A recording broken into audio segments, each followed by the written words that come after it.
como ya saben, en este tipo de foros nos gusta dar giros muy bruscos. Estamos pasando de un tema a otro que aparentemente poco tiene que ver, pero para mí es uno de los temas más importantes para discutir en el espacio público, que es el propio espacio público, ¿no? Alejandro es un arquitecto formado en México, igual que yo, mucho más activo. Es un editor de esta revista que están viendo aquí enfrente, que es una maravilla, se las recomiendo. Es una revista, como casi todo el mundo de arquitectura, que empezó como un escaparate para mostrar los grandes trabajos de los arquitectos y que se ha ido en estos años, con la labor editorial de Alejandro, convertido en un vehículo de pensamiento crítico muy importante. Además la revista está en digital, la mayoría de los textos que Alejandro escribe están disponibles en la red. Yo los invito a que los sigan y que los lean, porque el tema que vamos a hablar hoy realmente es uno de los muchos que Alejandro está constantemente tratando, ¿no? Yo he tratado de invitarlo desde hace mucho tiempo, finalmente logré que estuviera aquí con nosotros, y el pretexto fue justamente el último texto que publicó, que se llama La promesa de Chapultepec. Apenas hace unas semanas el gobierno federal anunció la intención de incorporar una cuarta sección al bosque de Chapultepec con predios que antes eran pues, Los Pinos, como saben, que ya no es la casa del presidente, y predios que pertenecen a la Secretaría de la Defensa Nacional, ¿no?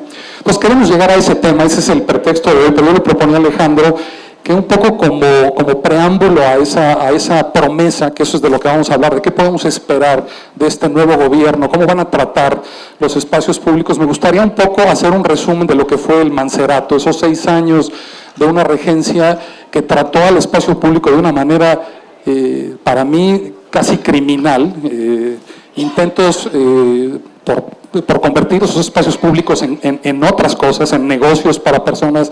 Pero me gustaría, le proponía a Alejandro hablar de 2 cosas, y espero que nos tengan un poco de paciencia, porque sí no es fácil darle contexto a este tipo de propuestas.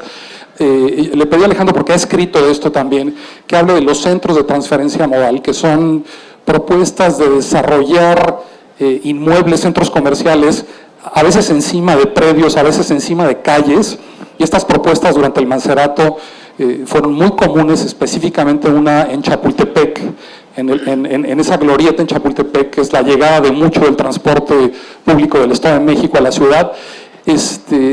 ¿Por qué no empezamos por ahí, Alejandro? Platícanos qué fue ese proyecto y por qué te opusiste, porque además tú has sido activista. Gracias a voces críticas como la tuya se pudo parar ese intento de convertir la avenida Chapultepec también en un centro comercial, pero platícanos cómo empezó tu oposición a esos proyectos y un poco explicando qué son esas propuestas a manera de introducción. Y bienvenido, Alejandro, es un gusto tenerte aquí. Al contrario, gracias, José Ramón, por la invitación y por estar aquí para platicar con todos ustedes. Cuando me invitaste, pues, me puse a buscar varias cosas justo de las que he escrito en el blog, y me acordaba de un texto que escribí hace, no sé, un par de años, de una conferencia que había dado a principios del siglo 1900 Frederick Law Olmsted. Es un paisajista de Estados Unidos que fue el que diseñó Central Park. Y en una convención de urbanistas y arquitectos y demás, decía él que la ciudad tenía, o la planeación de la ciudad tenía tres cosas importantes a tomar en cuenta. Una, la circulación, las calles, las vías de distribución, que son las que hacen que económicamente la ciudad funcione. Otro, los terrenos particulares, que es donde la gente compra, vive y hace lo que quiere.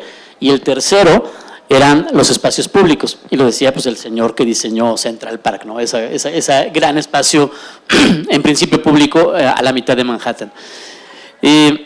Creo que con el tiempo, no solo, y eso es un fenómeno mundial en muchas ciudades, ese tercero, el espacio público, ha ido desapareciendo, y hay muchas razones para que haya ido desapareciendo. Una de las razones fundamentales, y que aunque la palabra ya está choteada porque la usamos mucho y le echamos la culpa de todo, pero es el neoliberalismo, ¿no? Que ha adelgazado los gobiernos y ha resultado que el espacio público alguien lo tiene que mantener, alguien lo tiene que pagar, y si el espacio público cuesta, y le cuesta a algún gobierno que dice que ya no tiene dinero, entonces busca la manera de que ese costo se pueda subvencionar de otra forma, ¿no?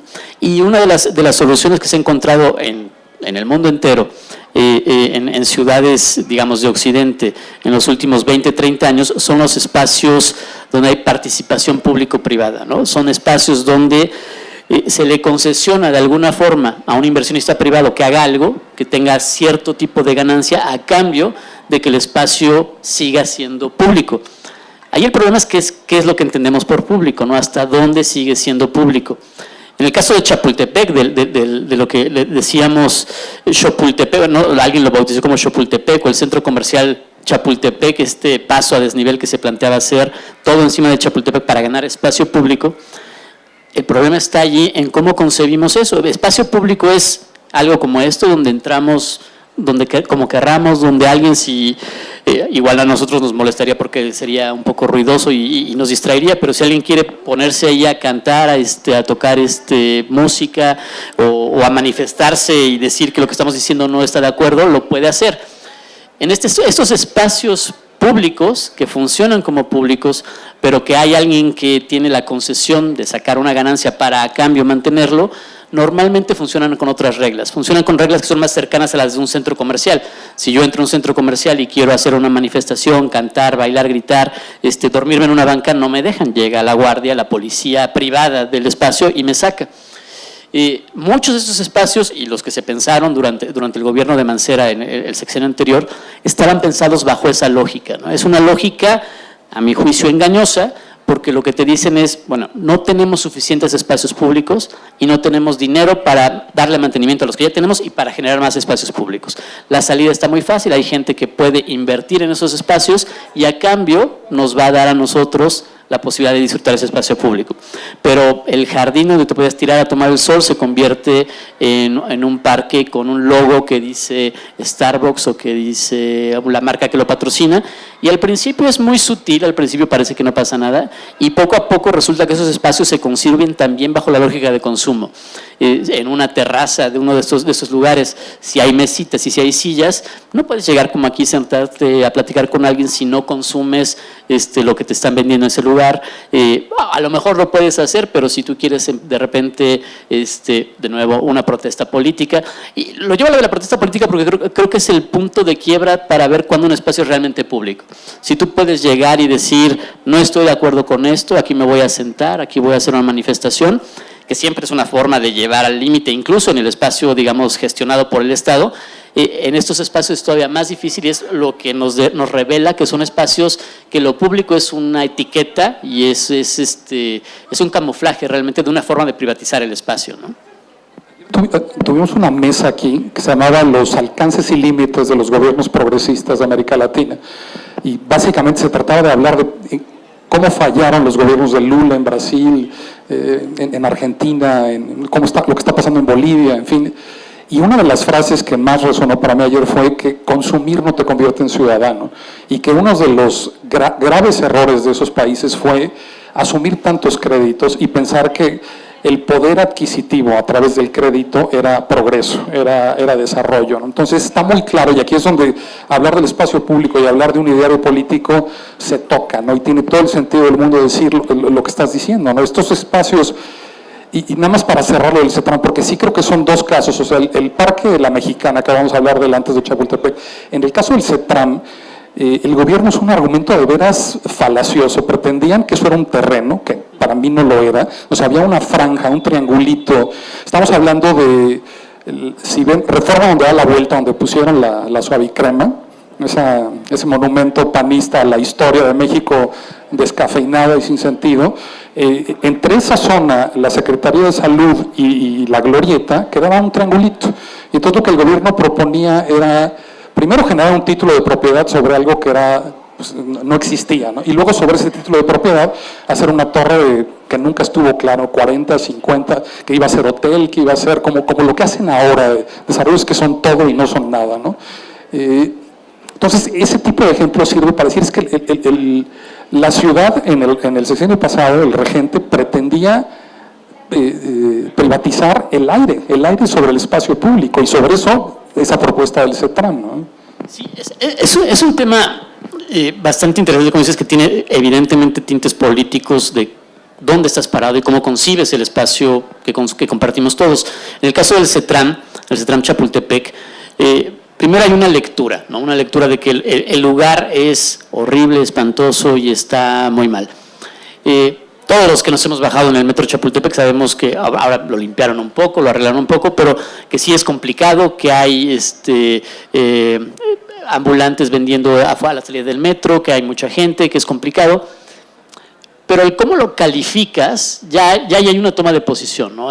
Por ejemplo, en la Ciudad de México, bueno, en México en general en el país, y en los países, digamos, en vías de desarrollo, otra vez ese eufemismo, tenemos formas de usar el espacio público y la calle que son muy particulares y que dependen, por un lado, de la cultura, de la tradición, y por otro lado, de las condiciones económicas, ¿no? Entonces, en México, evitar que haya venta de productos en la calle no es cosa de limpiar el espacio público, no es una limpia como clásica, sino una limpia social o racial, es decir, quiten a eso si hagámoslo bonito y hagamos limpio, sino es de entender cómo vivimos nosotros en la ciudad. Entonces, primero la concepción de por qué no funciona, por qué está feo. Para arreglarlo después, no basta con medio limpiarlo y poner un techito, sino que hay que invertir en eso, y ese dinero se multiplica, es decir, tenemos que hacer muchas más cosas de las que a lo mejor sería necesario hacer, no nos alcanza, entonces para hacer la inversión vamos a concesionar el terreno y que se construya lo que decías, una torre, mitad hotel, mitad oficinas, centro comercial, 40 niveles, como es una concesión, son 40 años del inversionista privado, renovables otros 40 años, y a los 80 años nos lo devuelve a nosotros y con eso ya nos damos por pagados, ¿no? Porque nos arregló el espacio público y él usufructó de ese espacio durante 80 años. También todos sabemos que la arquitectura, usemos la categoría moderna para no entrar en muchos detalles, la arquitectura de los últimos 100 años en muchos aspectos no resiste los 80 años, o sea, no resiste, no es como un palacio de bellas artes o no es como una pirámide o como es un edificio que 80 años después sigue funcionando. La torre latinoamericana ahí está, no se ha caído, está, digamos, razonablemente bien, pero 60 años después ya no es útil para quien la podría rentar, ¿no? Por el tamaño de las oficinas, por las condiciones espaciales, ha cambiado la forma como ocupamos el espacio, habría que transformarlo e inventar otra manera de hacerlo. Quiere decir eso que dentro de 80 años que regresara ese proyecto, que ya por suerte no se hizo, al Estado, sería probablemente un proyecto inútil, un proyecto que habría que invertirle otras cosas para recuperarlo. Entonces, esa ganancia que tendríamos nosotros como Estado, como sociedad, como comunidad, de que nos regresan algo después de 80 años, habría que pensarla un poco. Y ese es el modelo que funciona en general en todas estas inversiones. E insisto, en México y fuera de México, ¿no? Ahorita... Es la parte justo que quería que hablaras un poco de eso, porque este primer ejemplo es un ejemplo internacional. Hay algo que también lo tocas mucho en tus textos, que es el negocio financiero,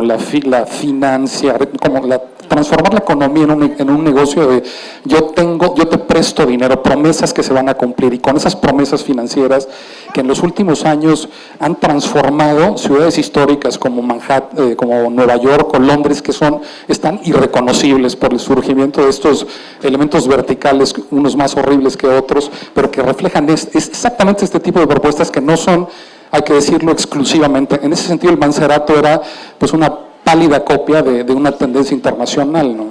Sí, pues ahora que lo mencionas, por ejemplo, por poner dos casos, Londres. En Londres, yo hace unos años en un congreso de Arquine le preguntaba a un arquitecto holandés, pero que trabaja en Londres, por todo el mundo, sobre la crisis de vivienda, de la falta de vivienda en Londres, ¿no? Y muy serio me contestó, no hay crisis de falta de vivienda, hay crisis de falta de accesibilidad a la vivienda.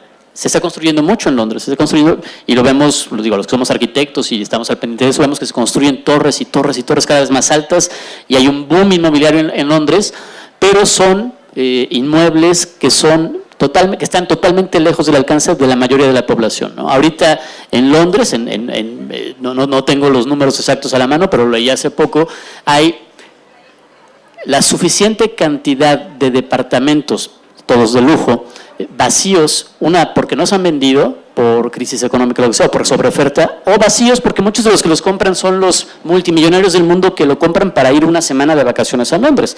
51 semanas al año está vacío. Bueno, hay suficientes departamentos de esos de lujo para darle cobijo a todos los homeless de Londres. O sea, hay gente viviendo en la calle todas las noches y hay departamentos de hiperlujo vacíos. Evidentemente es un tema de cuestión de cómo concebimos la propiedad, ¿no? Eso es de un millonario, de un jeque de Saudi Arabia, y entonces nadie se va a meter a su penthouse, pero el problema es que hay al mismo tiempo gente viviendo en la calle.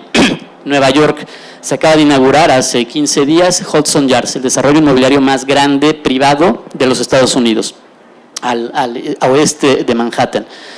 Una inversión de miles de millones de dólares, con una subvención del Estado para que se haga el desarrollo de 6,000 millones de dólares, el doble de lo que le iban a dar a Amazon, que al final se cayó. El problema, bueno, la ventaja para este desarrollo es que se empezó a planear hace 10 años, todavía no estaba tan fuerte en Estados Unidos el empuje, comillas, digamos, socialista.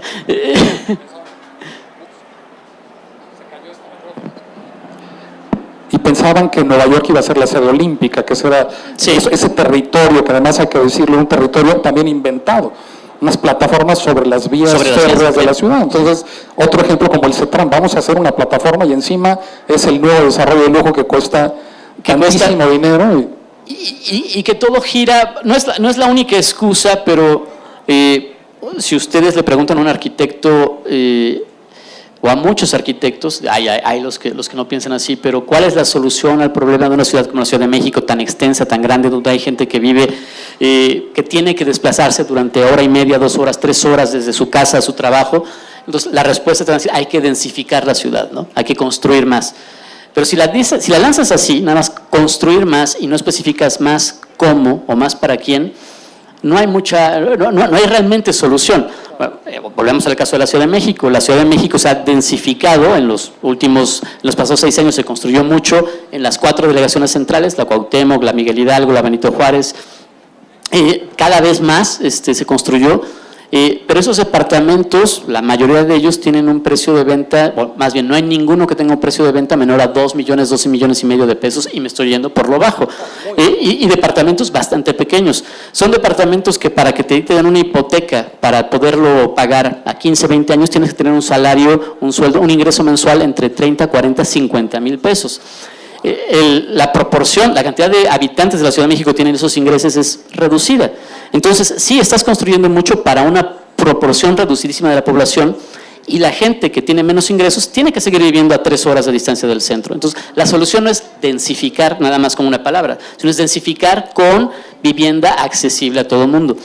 Si pensamos, por ejemplo, a mí me gusta mucho ese ejemplo porque hoy Austria es un país gobernado por la derecha, pero durante muchos años, en los años 20, fue uno de los gobiernos utópicos de la izquierda, ¿no? Sobre todo Viena, la Viena Roja. Y desde esos años plantearon un programa donde el 25% de todo lo que se construye en Viena es propiedad de la ciudad con rentas controladas. Y lo han mantenido durante 80 años, gobiernos de izquierda, de derecha, de centro, todos lo han mantenido. Y gracias a eso, Viena es una ciudad donde no hay problema realmente de carencia de vivienda, porque la ciudad va gestionando que haya más o menos accesibilidad a la vivienda en todos lados, y por otro lado que las rentas no se vayan muy alto, porque no es que se construya en una zona marginada para gente con escasos recursos y en otra zona, no, lo mezclan. Entonces tú puedes vivir en una zona, en una buena zona, no hay tanto esta diferencia de buena, mala zona, evidentemente hay casas de ricos también, lo que sea, pero puedes vivir en una buena zona, en un edificio con vivienda con renta controlada, y esto implica que las rentas no van a ser tan caras, ¿no? Entonces, el modelo no es densificar nada más, sino hacer accesible la vivienda a la mayoría de las personas. Y aquí es donde tiene todo el sentido empezar a hablar de la Mexicana, ¿no? De ese predio en Santa Fe, ese desarrollo tan mal desarrollado, tan mal planeado, que de origen tenía una zona reservada. En el gobierno de Ebrard se publicó un plan de desarrollo urbano que preveía que esa zona iba a ser para desarrollo de vivienda, justamente como la que describimos, una vivienda accesible y popular. Y cuéntanos qué pasó, porque eso es también un preámbulo interesante para ver qué podemos esperar de este gobierno y de lo que pretenden hacer en Chapultepec, ¿no? El problema de la Mexicana fue que yo creo que desde el planteamiento inicial había algo que no funcionaba muy bien, era la cantidad de viviendas. Está planteado para 6,000 viviendas de interés social. La gente que vive ahora en Santa Fe evidentemente se asustó, y creo que cualquiera de nosotros nos asustaríamos si nos dicen que al lado de donde vivimos van a construir 6,000 viviendas, porque son independientemente de la diferencia de ingresos o lo que tú quieras, que también pesa, esta cuestión como clasista, decir no quiero que vivan, va a bajar el precio de la plusvalía de mi propiedad porque ahora hay vivienda de interés social al lado de mi casa. Independientemente de eso, que pesa mucho, está el tema de que, y lo dice mi tía, lo dice mi mamá y lo decimos cualquiera de nosotros, te construyen algo al lado de tu casa y estás pensando cuánto más tiempo voy a tener agua, cuánto más tiempo voy a tener espacio abierto, público, verde alrededor, porque se está gastando, eso no lo reproducimos con la velocidad que se reproduce la construcción, digamos, ¿no? Entonces ahí hay un problema. Pero el cambio hubo una oposición de la gente, de los vecinos de Santa Fe, que se construían esas 6,000 viviendas de interés social. Se quedaba vacío, y lo ideal hubiera sido que se hubiera quedado vacío como un parque público, un espacio público, pero viene este tema, ¿quién lo va a mantener? Entonces hace un intercambio, el 70% del terreno de la Mexicana, 28 hectáreas o algo así, son públicas, pero gestionadas por la Asociación de Colonos y con inversión privada, y el 30% de ese terreno se le da a un inversionista a cambio de que invierta en desarrollar el parque y pueda construir, y en este caso ya no son 6,000, sino son 1,600 unidades de vivienda, pero de lujo. Ahora, hasta ahí uno podría decir, bueno, sí, es un intercambio, ellos construyen, con eso ganan y nos dan a todos nosotros el parque de la Mexicana. Pero el parque de la Mexicana, ¿a quién le representa mayor ganancia o más plusvalía? A los que ya viven allí y a los nuevos departamentos a los nuevos desarrollos que van a construir, ¿no? Hace que esas construcciones ya tengan un sobreprecio de entrada, porque están enfrente de un parque muy bonito, muy grande, con muchos servicios y demás. Entonces, ahí hay un truco de que todo eso es una condición, como dicen los gringos, win-win para el inversionista, ¿no? Invierto dinero en un terreno que no es mío, pero lo uso yo para subir la plusvalía de los edificios que voy a construir, los usan los que van a vivir allí, y su condición de espacio público otra vez vuelve a ser bastante dudosa. Es un espacio... Es un parque, si lo vemos en fotografías, si lo recorremos y demás, es un parque muy bonito, bien diseñado, todo bien, pero otra vez hay cosas como que recién se inauguró, empezaron a decir, la seguridad del parque no está gestionada por la policía pública, sino por una guardia privada. La guardia privada entonces de repente tiene que seguir el reglamento privado del parque, no es el mismo reglamento que hay en la Alameda o que hay en Chapultepec, sino es un reglamento privado del parque. Y recuerdo haber leído, supongo que ya habrán limado esas cosas de los reglamentos, pero un grupo de personas decidieron ir, hay una muy buena pista para correr, parece, decidieron ir a correr allí, a hacer ejercicio, llevan sus camisetas con un logotipo del grupo de corredores, no, ni siquiera un logotipo comercial, ¿no? Un logotipo de un grupo de personas que se juntan para correr, y no los dejaban entrar porque era una marca comercial y no podían entrar con una marca comercial a un espacio. Entonces ya no es un espacio público, ¿no? Porque yo puedo entrar con esta cosa donde yo quiera, y si voy a entrar a tu casa, a lo mejor tú me podrías decir, no entres con esto porque me molesta y ya me salgo. Pero si voy a entrar a un espacio público, puedo entrar como se me dé la gana. Y ahí surgen estas extrañas paradojas, ¿no? Es un espacio público concesionado a un privado. Entonces el estatuto legal de ese espacio, como bien decías, aquí puedes sacar la guitarra, cantar, manifestarte, protestar. Aquí el miércoles tuvimos comercio ambulante que nos cerró durante un par de horas la feria. O sea, es un espacio y se gestiona así, pero si sucede eso en el Parque La Mexicana, pues como dices, ni siquiera los dejan entrar, y a mí sí que no me queda clara este ambiguo discurso de sí, es una concesión, pero el que la gestión es privado y el reglamento no es la ley de la ciudad, sino es un reglamento privado que ellos definen, que ellos gestionan y que define horarios, que restringe espacios y que simplemente te puede decir, por como vas vestido, pues a ti no te quiero atender porque no eres un cliente, no eres el perfil de mi cliente, ¿no? Son espacios, en general yo diría que a mí no me convence ese modelo de desarrollo urbano, aunque por otro lado hay quienes han encontrado las grietas para aprovechar esa lógica de esos espacios, y se podría hacer. Les cuento una anécdota. En Nueva York, cuando fue el Occupy Wall Street, está la manifestación que fue en el 2000, no me acuerdo ahorita si es 2001, 2000, no sé cuándo, 10 o lo que sea, protestando por otra vez el 1% contra el 99%, todas esas cosas, y ocuparon un espacio en Wall Street que es el Parque Zuccotti. Y el Parque Zuccotti tiene un modelo que es lo que los gringos, que se inventó en los años 60 en Nueva York, son los POPs, ¿no? Privately Owned Public Spaces, espacios públicos de propiedad privada. El truco es, tú tienes un terreno donde puedes construir un edificio de 40 pisos, el gobierno de la ciudad te da permiso de construir 60 en lugar de 40 si tú cedes parte de ese terreno como espacio público. Pero eso normalmente son plazas o jardines o espacios al frente de los edificios que están otra vez gestionados no por la ciudad, sino por la guardia privada de estos edificios, donde, por ejemplo, otra vez no te puedes tirar en la banca del parque porque llega el guardia de la propiedad privada y te quita de ese espacio, ¿no? Pero los de Occupy Wall Street tomaron el Parque Zuccotti, que es un parque de este modelo, lo cual implicaba que la policía de la ciudad no los podía quitar del parque si la empresa, la corporación, no pedía que los quitaran del parque. Y en ese momento, en un momento de protesta política, a la empresa no le convenía como cuestión de imagen pedir que los quitaran del parque. Entonces, lograron estar durante las semanas o meses que estuvieron ocupando en la calle, gracias a que encontraron esta fisura de aprovecharse de la mala imagen que sería para una empresa el echar a esta gente que estaba protestando y que la ciudad no pudiera hacer nada, ¿no? De pronto yo creo que también nos toca a nosotros, por un lado, impedir que pasen estas cosas cuando no estamos de acuerdo, como pasó con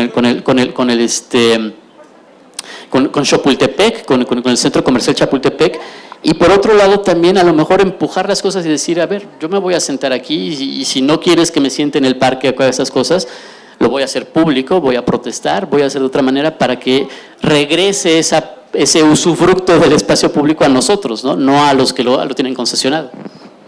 También hay otra cosa, antes de ya entrar a Chapultepec, acabo de recordar, o sea, en el caso de Parque La Mexicana, la desarrolladora es Grupo Danos, y Grupo Danos hizo algo tan burdo en el 2006, si no me equivoco, 2012, que fue tratar de poner a una de las hermanas de los dueños de la empresa como candidata del PRD a la delegación Miguel Hidalgo. En el momento en el que el regente Ebrard estaba anunciando un proyecto Rem Koolhaas, lo recordarás, en el predio ese donde estaba la estación de servicio de la Emir Caspey, un terreno de 3-4 mil metros cuadrados, y lo anunciaban como un monumento al bicentenario, y además, como si eso no fuera suficiente insulto, tamaño de desarrollo en un predio tan pequeño, pretendían expropiar o utilizar un área importante, un par de hectáreas del bosque de Chapultepec para proveer de cajones de estacionamiento al edificio. O sea, una idea de vamos a proteger el bosque, pero vamos a destruir el bosque en beneficio de un privado. Y lo presentaron sin ningún pudor,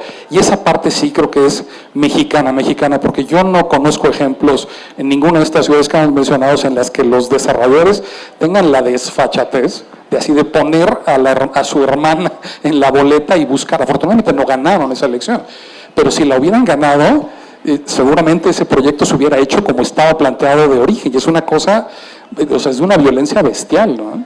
Sí, estoy totalmente de acuerdo. Creo que las formas a veces en México son más burdas, pero no estaría tan seguro que no pasa en otros lados. Justo estaba leyendo uno de los escándalos que se reveló hace poco de Hudson Yards, eso que hablábamos en Nueva York, es que para conseguir la subvención del Estado en reducciones fiscales que llegó a $6,000 millones, una de las cosas que hicieron fue un pequeño truco que fue redibujar el mapa.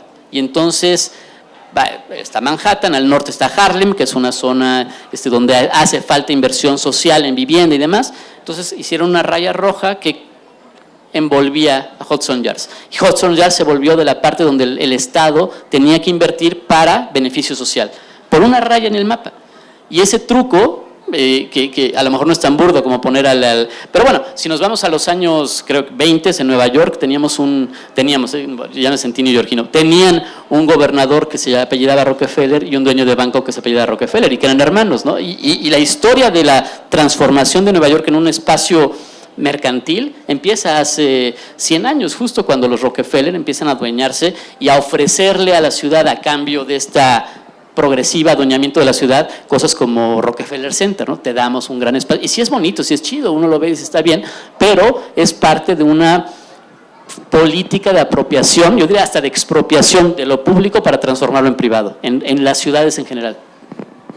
Sí, ahorita pensé, por ejemplo, en el Museo Sumaya, en el hongo espacial de Fernando Romero, no sé si lo conozcan, pero o sea, esta idea de vamos a meter tamaños desarrollos como las oficinas de Grupo Carso en ese nuevo Polanco, como se llama la colonia, sin invertir en infraestructura, sin ampliar las calles. Estás hablando en ese desarrollo, creo que son 2.500, 3.000 cajones de estacionamiento que cuando salen, los que simplemente para salir a la calle tardan 20, 25 minutos porque obviamente el flujo, si lo entendemos como si fuera un tubo de agua, pues vas a salir a un cuello de botella tan pequeño que para que esos autos simplemente salgan del edificio a una calle claramente insuficiente.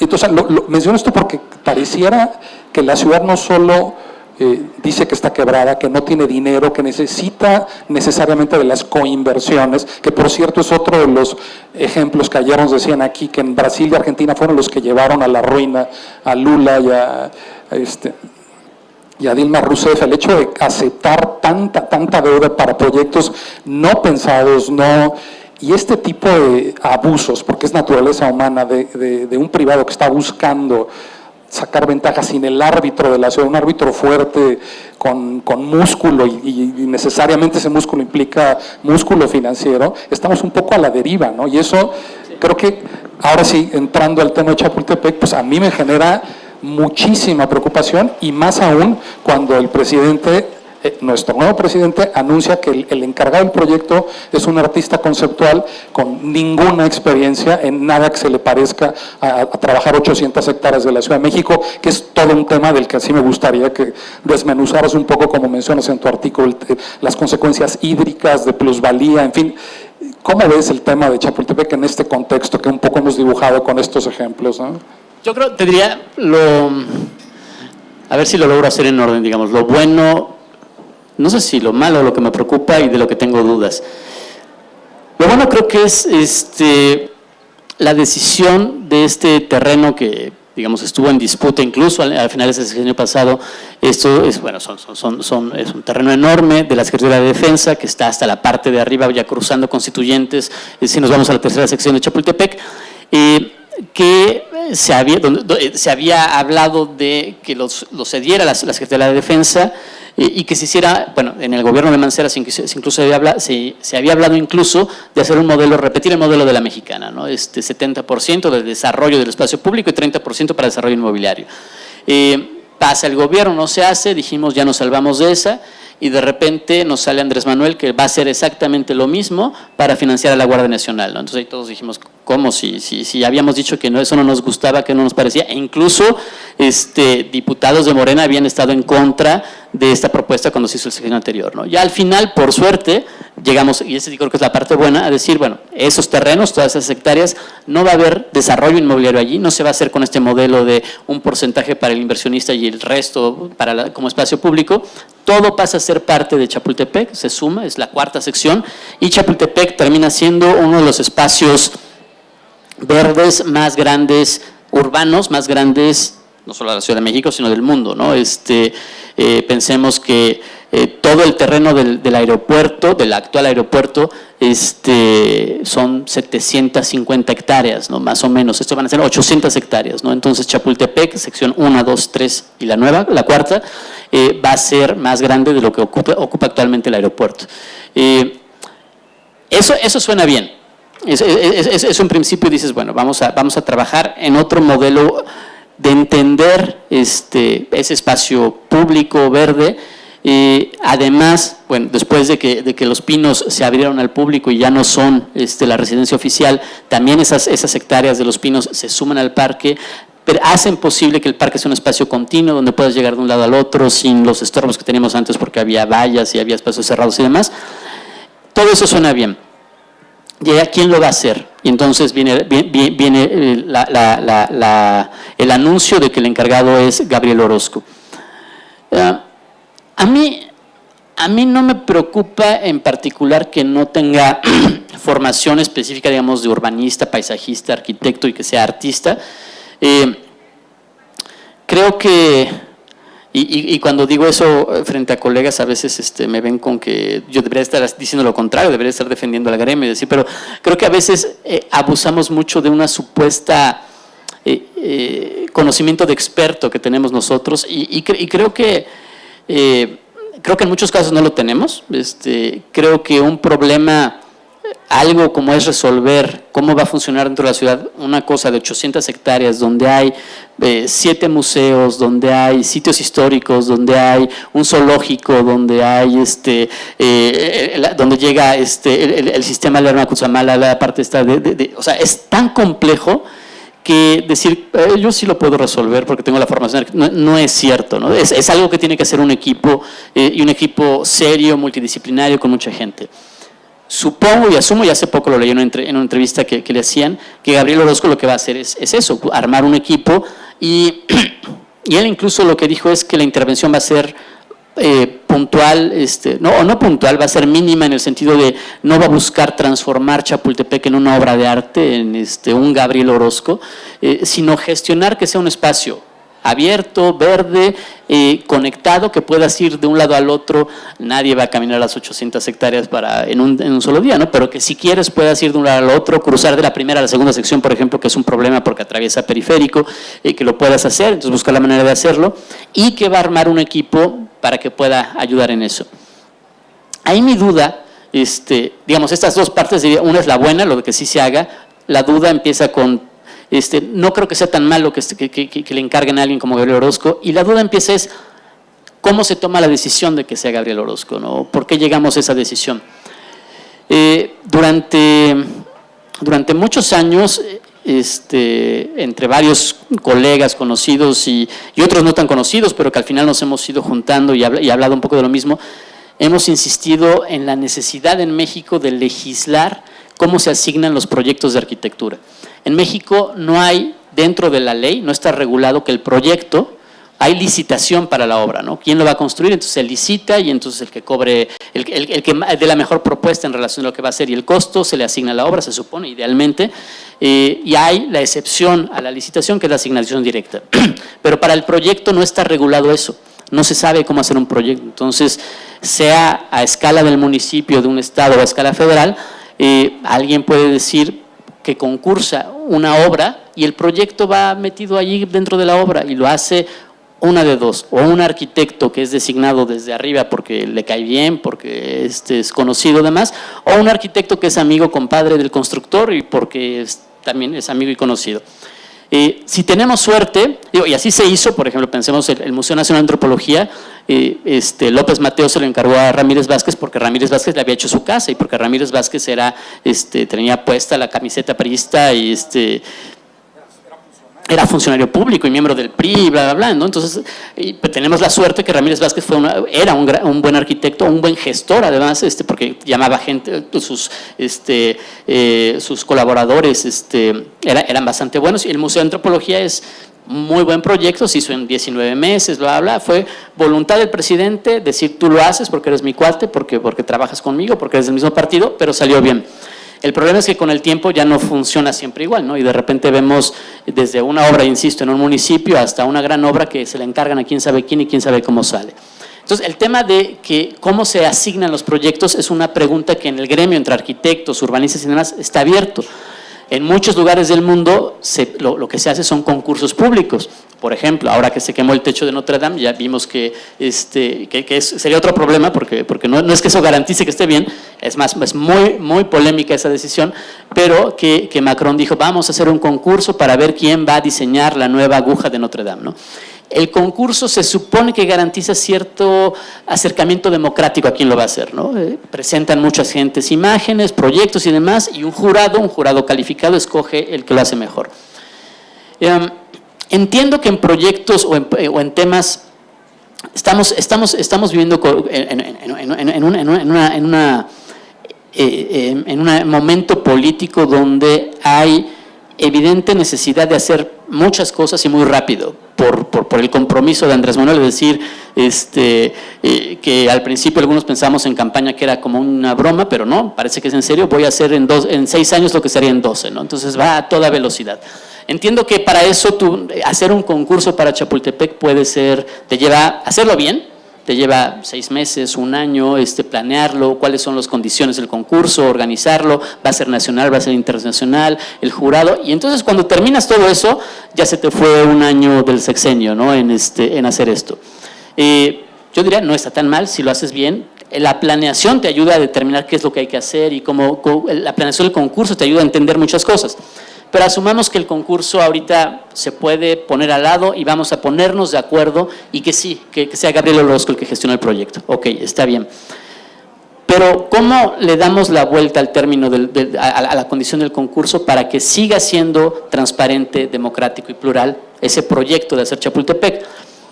Aunque el nombre, aunque el que lo encabece sea Gabriel Orozco, ¿no? Insisto, no tengo nada contra que sea Gabriel Orozco. Incluso creo que ya diseñó un jardín que es de este tamaño, pero si lo multiplicamos por 800,000 igual que queda bien. Pero creo que el tema es cómo vas gestionando cada uno de los pequeños proyectos, ¿no? En esas 800 hectáreas va a haber 80 proyectos, 80 pequeños proyectos de resolver distintas cosas. Y ahí sí podrías empezar a ver otra vez quiénes lo van a hacer. Lo van a hacer la gente de su confianza, sus amigos, lo van a hacer, se va a hacer a eso sí por concurso, esos pequeños proyectitos, o se va a hacer, que también creo que es, cuando estábamos hablando entre este grupo de amigos y colegas sobre el tema de los concursos, me acuerdo de repente haber visto una breve conferencia de un arquitecto inglés, se llama Jeremy Till, en YouTube, que él decía que él estaba en contra de los concursos, viniendo de esta cultura europea donde hay concursos de arquitectura, ¿no?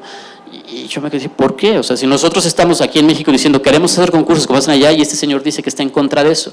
Y su explicación era muy clara.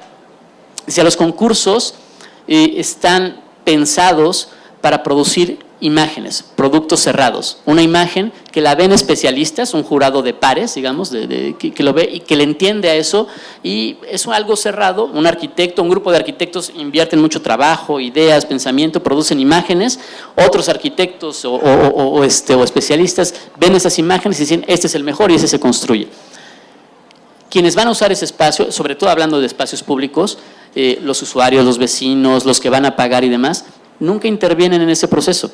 No tienen ni voz ni voto, digamos, o tienen una voz y voto mediada por la democracia representativa, ¿no? Porque hubo alguien que dijo organicen un concurso y viene toda la organización o la logística que hace que esto sea transparente, pero no es participativo. Y eso es por lo que dice Jeremy Till, que habría que romper ese esquema y acabar con los concursos, no para caer en el otro de la asignación directa, decir tú eres mi cuate, te conozco, hiciste mi casa, y tú haces el proyecto grandote del aeropuerto o del parque, sino para hacerlo más participativo, para hacerlo más plural. Por supuesto estamos pensando que esto habría que replantear las cosas de otra manera. En Inglaterra, antes de que llegara Margaret Thatcher, leía también, no me acuerdo en qué texto, que entre los 50s y los 70s, el 50% de los arquitectos egresados de las escuelas de arquitectura en el Reino Unido trabajaban en oficinas públicas. Y por eso hubo tan buena arquitectura pública en esa época en Inglaterra, el brutalismo y todo esto, ¿no? ¿Por qué? Porque había como pequeñas oficinas, grupos de arquitectos despachos de arquitectos, pero que trabajaban sino dentro del Estado, y trataban de hacer sus mejores proyectos. Y había hasta cierta competencia: quién hace la mejor escuela, quién hace el mejor hospital, quién hace el mejor proyecto de un museo en tal pueblito, ¿no? Y eso cambió cuando llega Margaret Thatcher otra vez y empieza a adelgazar el Estado y todo esto se va para afuera, ¿no? El cambio es que ahora empezamos a pensar, desde ese momento, no en quién hace el mejor proyecto, sino en quién hace el proyecto más espectacular, ¿no? El proyecto que llama más la atención, el proyecto que más vende, más vende como imagen, no solamente como en cuestión de dinero. Creo que con Chapultepec lo que habría que buscar sería no caer en ese lado, y creo que ahí hay que ver y también hay que exigir desde nuestra parte como ciudadanos cómo lo trabaja, cómo lo desarrolla Gabriel Orozco. Creo que le soltaron encima una papa muy caliente, o sea, porque tratar de desarrollar esto sin pisar a demasiados intereses, entendiendo todo lo que hay que gestionar allí, produciendo un buen proyecto y sin caer, que espero que no se caiga, porque aparte es una de las cosas que se supone que estamos esperando que cambien con los cambios en políticas y gobernanza en el país, sin caer en cuestiones de que invito a alguien porque es mi amigo, es mi conocido, es mi compadre, le tengo confianza, o porque la licitación fue amañada, digamos, ¿no? El lograr que Chapultepec sea un proyecto público, abierto, transparente, incluso cuando ya se decidió parece, de una manera vertical o jerárquica, que una persona, un artista en este caso, sea el encargado en que encabece todo ese proyecto, yo creo que es algo fundamental para que este proyecto funcione bien. Y un poco siguiendo esta idea que dices, bueno, cuestionabas la utilidad de hacer concursos por invitación, por asignación. Yo creo, y sobre todo tomando en cuenta la reciente experiencia del aeropuerto, cómo se anunció ese proyecto, cómo se canceló esa consulta que para muchos fue un ejercicio antidemocrático, para otros, para nosotros fue, bueno, los que participamos fue un ejercicio político más que una opinión sobre este o aquel proyecto, aunque sí estaba sesgada, aunque no era, en ningún momento tendría que haber sido esto o esto, sino, o sea, lo menciono porque el aeropuerto se sintió para muchos como una imposición, y una imposición sobre algo que representa la viabilidad de la ciudad, ¿no? Es decir, vivimos sobre lo que era una cuenca hídrica que ha sido progresivamente desecada, esto ha producido enormes problemas. El primordial es el agua que bombeamos, las 2/3 partes que bombeamos del subsuelo, que no se ve recargado porque cada vez el concreto cubre más la ciudad, y estas zonas como Texcoco ya no permiten. Chapultepec también tiene esa función, como dices, es la recarga el Lerma llega a ese cárcamo maravilloso que hizo Diego Rivera. ¿No crees que es, dos preguntas, que este proyecto, cualquiera que sea la forma que tome, necesariamente tiene que pasar por una consulta previa para que la gente opine, para que haya la posibilidad de que no es decir sí o no, sino que se incorporen ideas, que las críticas que surjan de esa consulta puedan producir cambios en el proyecto, uno, y dos, ¿no crees que es indispensable que en ese proyecto se contemplen recargos al acuífero, o sea, que haya zonas que realmente sean pues reservas ecológicas para esos fines? Totalmente de acuerdo, o sea, creo que las dos preguntas van juntas. No es lo hemos visto en las redes sociales también, que la gente culpa al gobierno actual de la Ciudad de México, de Claudia Sheinbaum, de la mala calidad del aire que estamos respirando en estos últimos días. No sé si lo lograron hacer en 4 meses, para bien o para mal, son geniales, ¿no? O sea, no sé cómo lo hicieron, pero lo que sí es un hecho es que esto va cada vez peor. O sea, el aire, yo no sé ustedes, pero yo me levanto todos los días con los ojos llorosos y con la nariz reseca a nivel así grave, así rocas dentro de la nariz. Y creo que esto se ha ido, otra vez mi experiencia no vale para decir lo que ha pasado para todos, pero creo que todos podemos comparar, decir que esta ciudad, el valle entero, no solo la Ciudad de México, el viejo Distrito Federal, sino toda la cuenca de la Ciudad de México, del Valle de México, lo hemos empujado en realidad en los últimos 500 años, pero en los últimos 30 con más fuerza a la catástrofe absoluta en cuanto a sustentabilidad hidrológica, de aire, de transporte y demás. Tenemos que, o se tiene que dar un momento, y creo que estamos llegando a ese momento, en que todos tengamos la oportunidad de tomar posición respecto a eso. ¿Cómo queremos vivir? ¿De qué manera queremos vivir esta ciudad? ¿Y esta ciudad cómo puede ser? La cancelación del aeropuerto, evidentemente a muchos no les pareció, otros dijimos o pensamos que sí fue problemática, pero que ese aeropuerto nunca se debió de empezar a construir en ese lugar, etcétera. Pero si nada más nos quedamos con ese tema como aeropuerto, no aeropuerto, Santa Lucía, no Santa Lucía, creo que también estamos perdiendo la oportunidad de pensar, no, el proyecto que ya también se anunció y otra vez habría que hacer, tendríamos que estar otras 2 horas hablando aquí de lo mismo, el gran parque ecológico hídrico que ya se propuso que se va a hacer en Texcoco. Creo que es momento de que nosotros como ciudadanos empecemos a exigir, independientemente hasta de posición partidista, diría, porque es una exigencia política, pero que va más allá también de la posición partidista.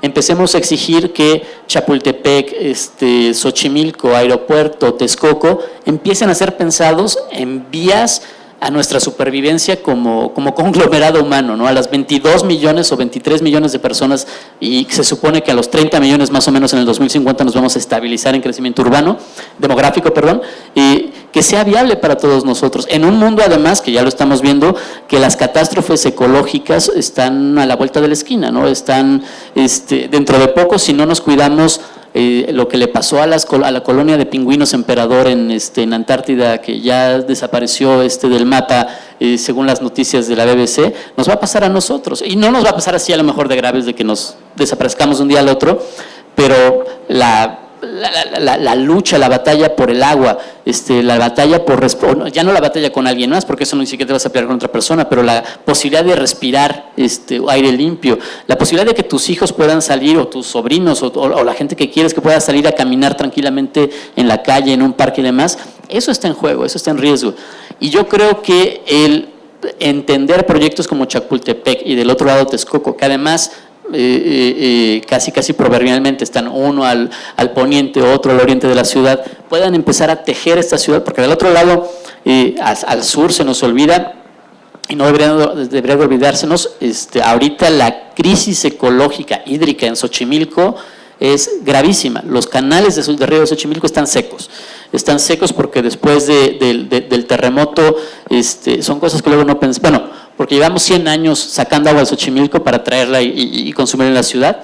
Eso es por un lado, y por otro lado, de repente no pensamos en esas cosas, como que vivimos en un mundo donde decimos, el terremoto, se caen edificios, ¿no? El terremoto también mueve el suelo, mueve cómo se conforman los canales y demás, y después del terremoto, por muchas razones diversas, no solo por el terremoto, el otro día me mandaban fotos, y uno ve los canales de Xochimilco y es un agujero con un chorrito de agua, ¿no? Xochimilco está desapareciendo, la ciudad está cada vez peor. Cuando le dice uno así suena uno como catastrófico, pero si no nos ponemos las pilas, digamos, para esto, y si no entendemos que Chapultepec puede ser un detonador de un lado para esto, Texcoco del otro lado, Xochimilco del otro lado, y para empezar a pensar cómo podemos vivir mejor todos en esa ciudad, y que eso es una decisión política, es una decisión que nos incumbe a todos, y que creo que el tema de la consulta ya no sería nada más de sí o no. O sea, decir, ¿quieres Chapultepec o no quieres Chapultepec? Sí, sí quiero Chapultepec. ¿Quieres que lo haga Gabriel Orozco o no lo haga Gabriel Orozco? A lo mejor a la mayoría de nosotros vamos a decir, me da igual, o sea, que lo hagan bien. Pero a lo mejor podemos entrar a distintos grados de consulta, y más que consulta, porque la consulta suena también como esto, ¿qué quieres, sí o no? Sino de colaboración, de participación, de discusión, de debate.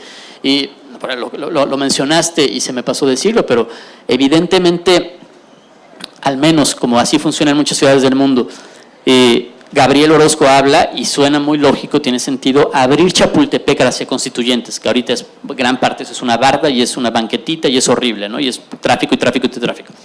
Si Chapultepec lo haces hacia Constituyentes, va a ser un poco la misma imagen que tienes del lado de Reforma y del lado de Polanco. Eso automáticamente, la lógica lo dice en muchas ciudades, eleva el precio de los terrenos del otro lado de Constituyentes, que son colonias clase media, clase popular. De ingresos más bajos que los de Polanco y los de Reforma. Quiere decir eso que vamos a esperar a que lo saquen de allí para empezar a construir torrecitas como las de Polanco enfrente del nuevo frente de Chapultepec, o vamos a sentarnos y decir, no, esa gente que lleva viviendo allí 40, 80, no sé cuántos años, tiene derecho a seguir viviendo allí en mejores condiciones, aprovechar ese parque que ahora lo ven así como desde lejos y a través de una barda, y ahora van a poder cruzar y entrar y usarlo de otra manera, y tienen derecho a que su casa no llegue a alguien, o que no estar obligados a que si llega alguien y dice, te doy cañonazos de 50,000 pesos, digamos, para construir aquí un hotel, no tener que ceder a eso, ¿no? Y eso es como nos reimaginamos la ciudad entre todos. Entonces es un problema grande, y donde creo que sí, debemos ir más allá de la consulta a la participación, al debate, a la colaboración, al estar todos metidos allí en esto, pensándolo, en la medida en la que puedes y en la que te interesa también, evidentemente. Se me olvidó sacar a colación este número, es el más reciente de la revista que edita Alejandro. Me encantó el título y sobre todo lo redondo de las propuestas que fuiste. Gracias. ¿Por qué no nos hablas un poco de cómo se arma una revista? Sobre todo, además el tema de esta revista tiene todo que ver con lo que hemos estado hablando, dónde termina la ciudad. Sí. O sea, ese último texto con el que cierras, creo que puede servir también para cerrar esta charla, que apunta hacia, realmente no sabemos dónde están esas fronteras porque tienen que ver con el capital, con las inversiones financieras, con las presiones políticas, ideas. Pero platícanos un poco la revista, un poco, que de veras anímense, la arquitectura no es un tema de especialistas, es un tema que tiene que ver con estas cosas tan importantes como el derecho a estar reunidos aquí en este espacio y poder tener esta discusión, ¿no? Sí, cada año, desde hace 5, desde hace 6, la revista organiza, bueno, desde hace 20, la revista tiene 20 años y desde hace 20 organizaba un congreso. Ya hace 5 o 6 años el congreso se transformó en festival, que es más o menos lo mismo, más otra cosa. Digamos, lo mismo son conferencias, pláticas de arquitectos en el Teatro Metropolitan aquí, y lo que lo hace que sea festival es que tratamos no tanto con libros como ustedes, pero con pabellones, intervenciones aquí en la Alameda, de hacer cosas. Este año, por ejemplo, aquí nos acompañó en una plática sobre la ciudad entendida desde el crimen, desde la novela policíaca y demás. Entonces se vuelve esta cosa. Y cada año, para mí, creo que es el número, por un lado más rico y por otro más complicado de hacer, el de marzo, el que coincide con Mextrópoli, porque la organización que va en paralelo con lo que yo hago con la revista del festival invita a arquitectos. Entonces hay los que quieres que vengan, bueno, muchos que quieres que vengan, pero no todos pueden, entonces de repente se va armando, viene uno, viene otro, y tratas de buscar cuál es el denominador común con lo que te interesa además, y empezamos a preguntarnos esas cosas, decir, bueno, que venga un arquitecto joven de Los Ángeles, o una arquitecta joven de Nigeria y un arquitecto famoso de Londres, ¿qué puede tener en común para hablar en una ciudad como esta, ¿no? Y un tema que hemos venido dándole vueltas es el tema también de qué es esta ciudad. Uno de los pretextos, hay muchos pretextos para pensarlo, ¿no? Pero fue el cambio de nombre en el sexenio pasado también, ¿no? Yo digo que con el cambio de nombre le expropiamos la posibilidad de ser de la Ciudad de México a muchos habitantes de la Ciudad de México. Para mí, la gente que vive en Ecatepec o en Nesa, por ejemplo, viven en la Ciudad de México, ¿verdad? No porque cruces una frontera política y seas en el Estado de México, ya no es la Ciudad de México, es la Ciudad de México también. Vienen, muchos de ellos trabajan en la Ciudad de México, van y vienen y demás. No entender esta dimensión una de dos, o habríamos que haber, como algunos decían, reducido la Ciudad de México y decir, no, pues es la delegación Cuauhtémoc de la Ciudad de México y el resto son otras cosas, como fue durante 150 años, o ampliarlo y decir, la Ciudad de México es una gran Ciudad de México que va a muchos lados, ¿no? Porque ahora la Ciudad de México, si vives los pinos que viven los pinos de árboles, ¿no? Que viven a la salida de la carretera Cuernavaca, viven en la Ciudad de México, ya no en el Distrito Federal, y los seres humanos que viven en Nesa no viven en la Ciudad de México. Entonces, es preguntarse hasta dónde llega la ciudad, y es un tema no solamente territorial, ¿no? También es un tema financiero, por ejemplo. Las batallas que hay, que ahorita se bajaron un poco en los últimos 2 años, pero a lo mejor regresan, entre el gremio de los taxistas y las empresas como Uber, Didi, Cabify y todo esto, están gestionados desde empresas que tienen sus sedes en China, en San Francisco. Es dinero global, dinero internacional que decide o que por ejemplo cabildea para que tomen decisiones políticas de qué es un automóvil privado o qué es un automóvil de servicio público, si es un taxi o no es un taxi, si tiene que tener seguro para el usuario. Entonces esas decisiones se toman en otros lugares, ¿no? Entonces, ¿dónde termina la ciudad? Las decisiones del aeropuerto, de nuestro aeropuerto cancelado, los fondos de inversión, si se paga o no se paga, si México se va en quiebra o no se va en quiebra, se supone que la están diciendo las calificadoras que están no sé dónde. Entonces, nosotros que vivimos aquí a lo mejor tenemos menos voz sobre las cosas que pasan en nuestra ciudad que inversionistas o que financieros que viven en Nueva York o que viven en Londres, ¿no? Entonces, preguntarte dónde termina la ciudad tiene que ver con eso.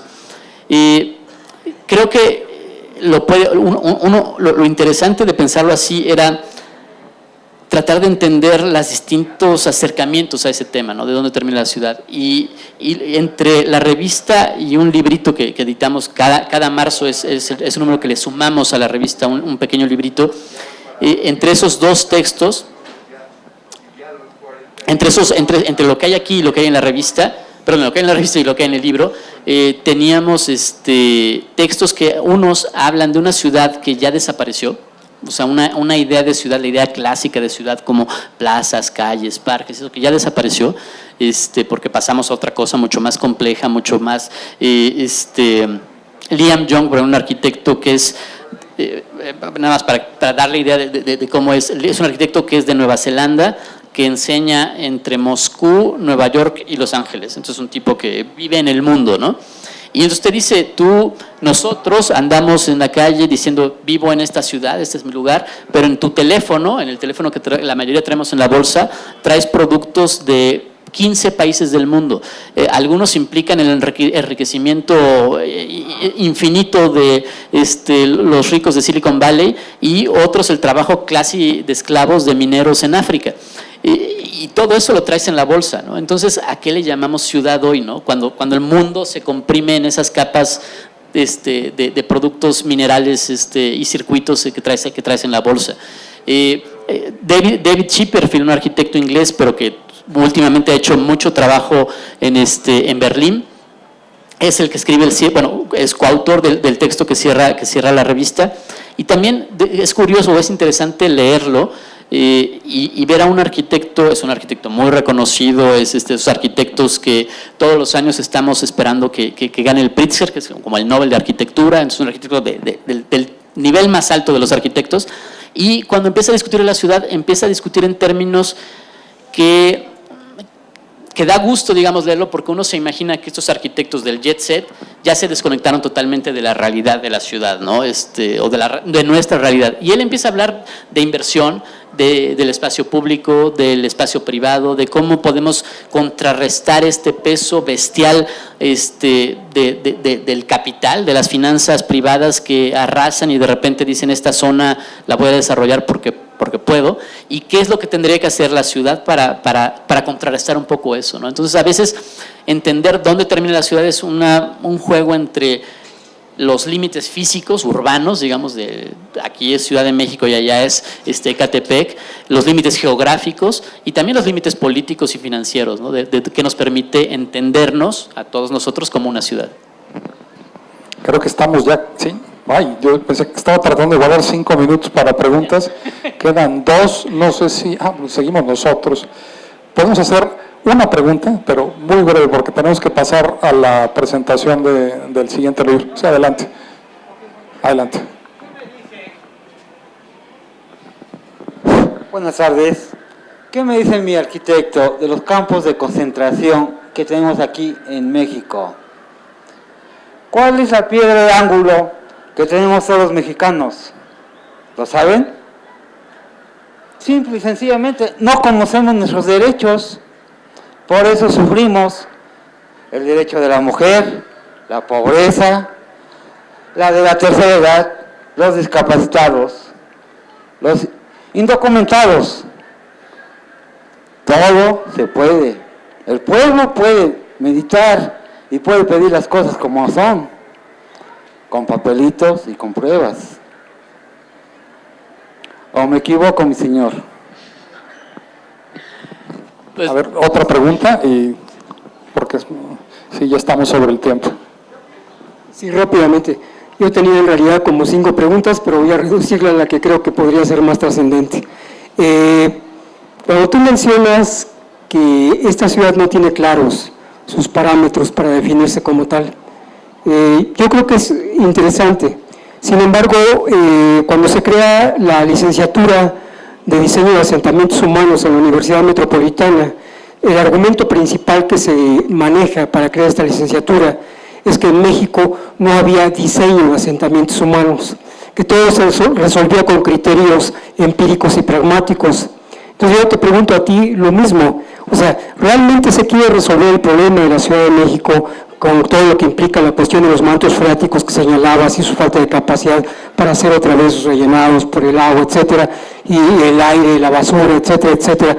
¿Tendría que resolverse otra vez con esos mismos criterios o tendríamos que necesariamente impulsar una política verdaderamente de diseño de asentamientos humanos? Gracias.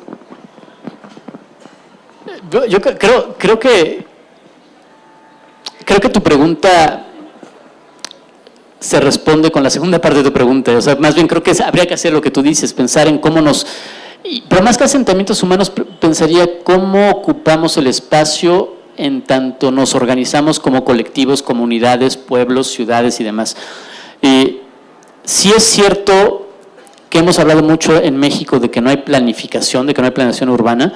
Creo que no es tan cierto, creo que desde los 40, 50 hasta los 70 hubo mucha planificación en México,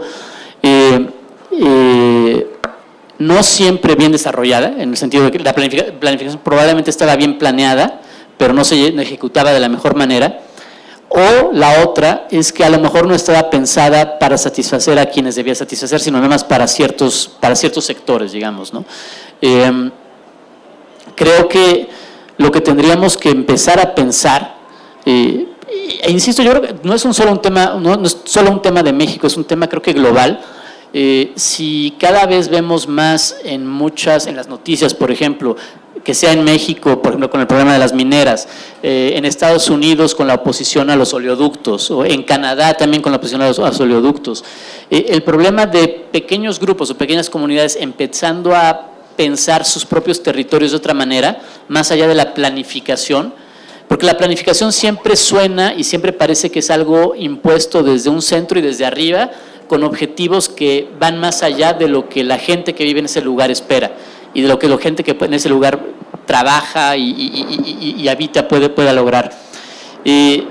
Por supuesto hay un problema en ciudades como la nuestra, una ciudad una mancha urbana, una megalópolis de 20 y tantos millones de habitantes. Pensar en una organización, en formas de planificación más cerca de nosotros, en lo que cada quien puede intervenir y decidir qué se hace, se vuelve muy complejo. Creo que lo que tenemos que empezar a tratar de entender es cómo mediar entre una planificación genérica que viene desde arriba y que viene gestionada, digamos, desde centros de poder, de saber, de conocimiento, y formas de ocupar el territorio que tienen que ver más con la relación de los habitantes con su propio espacio. Pero en ese juego entre las dos creo que se puede dar cierto cambio, y esperaría yo que sí radical, porque los efectos han sido muy devastadores para las ciudades y para el territorio, entre planificación y asentamientos humanos. Bueno, pues estamos sobre el tiempo, Alejandro, de veras muchísimas gracias, espero amigos. que lo hayas disfrutado y espero que a ustedes también les haya gustado para que lo volvamos a invitar, porque yo estos temas creo que merecen largos debates y contrastes. Muchísimas gracias, Alejandro. Esta es tu casa, bienvenido. Y sin más pasamos a...